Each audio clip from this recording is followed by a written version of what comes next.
नमस्कार, कोटपुतली एजुकेशन में आपका हार्दिक स्वागत है। मैं पंकज सेरावत उपस्थित हूं आपके सामने महत्वपूर्ण जानकारी लेकर। आज हम बात करेंगे पीटीटी 2026 के बारे में। यहां पर बड़ी अपडेट है। पीटीटी 2026 का फर्स्ट अलॉटमेंट जारी हो गया है। यानी कि जो लाइन पहले मैंने बोली थी भैया बीएड में सबको कॉलेज मिल जाएगा, तो लगभग लगभग सबको कॉलेज यहां पर मिल गया है। जिन्होंने भी यहां पर काउंसलिंग रजिस्ट्रेशन करवाया था, 5,000 रुपए जमा करवाए थे। अभी जानेंगे इसके बाद की प्रक्रिया क्या है। अब प्रक्रिया कैसे क्या होगी, 22,000 रुपए कहाँ जमा करवाने हैं, डॉक्यूमेंट्स क्या क्या चाहिए होंगे, कैसे चेक करना है अपना अलॉटमेंट, और आगामी प्रक्रिया किस हिसाब से होने वाली है। हमारे स्कॉलरशिप, क्योंकि बीएड में आप कर रहे हैं तो बहुत सारे विद्यार्थी स्कॉलरशिप की आवश्यकता रहती है, तो क्या क्या आवश्यकता आने वाले समय उसको लेकर रहेगी, तो मैं इन सभी चीजों के बारे में जिक्र करने वाला हूं। आज बात करेंगे पीटीटी 2026 के बारे में, जिसका फर्स्ट अलॉटमेंट जारी हुआ है।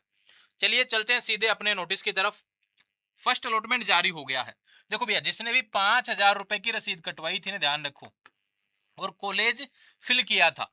देखो, इसमें दो प्रक्रिया हुई थी शुरुआत में।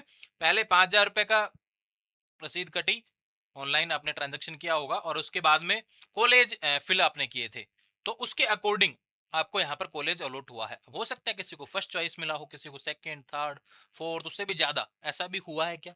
बाकी मुझे लगता नहीं है। कि मुझे लगता है कि शुरुआती के दो चार कॉलेज जो आपने भरे थे उनमें से ही आपको कॉलेज मिल गया होगा। इसके अलावा भी कॉलेज मिला है, दूर मिला है क्या, ये जरूर आप कमेंट करेंगे, ठीक है। लेकिन बात करते हैं इसको लेकर। इसमें कट ऑफ वाले तो कोई इशू है ही नहीं, क्योंकि लगभग लगभग सबको कॉलेज मिल गया। सीटें खाली जाने वाली हैं, वो भी 45,000 सीटें खाली हैं, तो निश्चित रूप से कट ऑफ को लेकर तो कोई डाउट आपका रहने वाला ही नहीं है। लेकिन बात करते हैं हम यहाँ पर ऑफिशियल वेबसाइट पर। जब आप पीटीटी की वेबसाइट पे पहुंचते हैं तो आपको प्रिंट अलॉटमेंट लेटर का ऑप्शन देखने को मिलता है। जैसे ही आप अलॉटमेंट प्रिंट करेंगे, उसके लिए roll number, counselling ID, date of birth, इनकी आवश्यकता पड़ने वाली है। और ये सभी लगाने के बाद में आपको अलॉटमेंट लेटर देखने को मिलेगा। उसमें नाम आएगा आपके कॉलेज का, ठीक है, कि भाई जो कॉलेज आपको अलॉट हो। अब अलॉटमेंट लेटर कैसा दिखता है वो मैं आपको दिखा देता हूँ। ये रहा, ये अलॉटमेंट लेटर है, किसी विद्यार्थी का मेरे पास अवेलेबल है। देखो भैया, ठीक है, इनकी डिटेल्स तो मैंने हाइड कर दी है। हालांकि इनको कॉलेज मिला है कोटपुतली का, ये मेरे नजदीकी कॉलेज है, मेरे घर के पास ही का कॉलेज है, ये तो ध्यान रखे ना। इन्होंने फर्स्ट चॉइस थी, फर्स्ट चॉइस इनको कॉलेज मिल गया, अच्छे नंबर थे इनके, है ना। ये विद्यार्थी हैं। अब दूसरी बात करें, आपने अभी तक निम्न सर्टिफिकेट अपलोड नहीं किया, यहाँ पे ऐसा देखने को मिलेगा। अब क्या क्या प्रक्रिया होगी वो समझ लीजिए। अलॉटमेंट लेटर जब आप चेक करेंगे तब आपको ये देखने को मिलेगा। उससे पहले आपको बता दूं कि प्रक्रिया क्या है। हम आज यहाँ इस डेट पर हैं, 21 जुलाई को प्रथम चरण अलॉटमेंट सूची यानी पहली लिस्ट जारी हो चुकी है। आपने देख ली है, नहीं देखी है तो भैया पीटीटी के ऑफिशियल वेबसाइट के माध्यम से आप देख लें। मैं बता देता हूँ कैसे चेक करनी है आपको। यहाँ पर देखो, लाइव चेक करवा देता हूँ आपको ना। पीटीटी 2026 पे जाएंगे। ये थोड़ा सा सर्वर का इशू है भैया।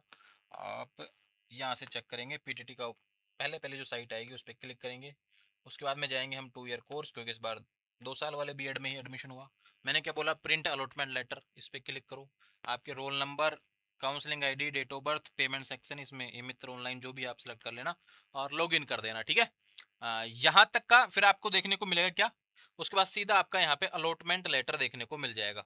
और अलॉटमेंट लेटर जो आएगा ऐसा, अगर आपको कॉलेज मिलेगा तो ऐसा देखने को मिलेगा, ठीक है। जो आपने भरे हैं कॉलेज, उन्हीं में से आपको कॉलेज मिल रहा होगा, ये है आपको कंफर्म पता चल गया होगा। अब तो आपने जो भरा है उससे रिलेटेड है ना।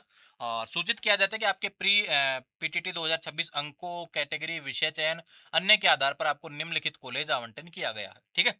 दूसरी बात करते हैं, अब आपको क्या करना पड़ेगा कि 22,000 रुपए तैयार कर लो। पहला काम यही है, फर्स्ट स्टेप ये होने वाली है। मैं समझा देता हूँ, इधर देखो। प्रथम चरण के अलॉटमेंट के अनुसार चयनित अभ्यर्थियों द्वारा शुल्क 22,000 का online e Mitra, net banking, debit, credit card, UPI द्वारा भुगतान होगा। और दस्तावेज अपलोड होंगे, यानी दो चीजें होंगी। 22,000 रुपए जमा होंगे और आपके डॉक्यूमेंट्स अपलोड होंगे। इसकी लास्ट डेट क्या है, 21 जुलाई से 27 जुलाई। 21 जुलाई से 27 जुलाई, ध्यान रखिए, ठीक है। दूसरी बात करते हैं, इसके बाद में अभ्यर्थियों द्वारा कॉलेज में रिपोर्टिंग करनी होगी, स्वयं उपस्थित होकर रिपोर्टिंग करनी पड़ेगी। उसकी लास्ट डेट 21 से 29 जुलाई है। अब ध्यान रखो, पहले ये काम करो, फिर उसके बाद में ये काम करो। 22,000 रुपए जमा की लास्ट डेट 27 जुलाई है, और रिपोर्टिंग की लास्ट डेट 29 जुलाई है। तो पहले क्या काम होगा, फीस जमा होगी आपकी, ठीक है। और फीस जमा, आप इसको अलॉटमेंट लेटर जब ओपन करेंगे तो आपको यहाँ पे ऑप्शन आएगा अपलोड डॉक्यूमेंट, है ना।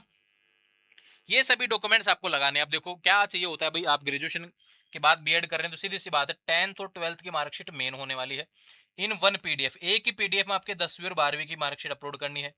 यूजी की मार्कशीट ऑल ईयर की आपको, यानी कि जो भी मार्कशीट है वो आपको अपलोड करनी पड़ेगी। एफिडेविट फॉर अपीयरिंग, अगर आप अपीयरिंग में है तो उसके लिए एक एफिडेविट लगेगा, ध्यान रखिए।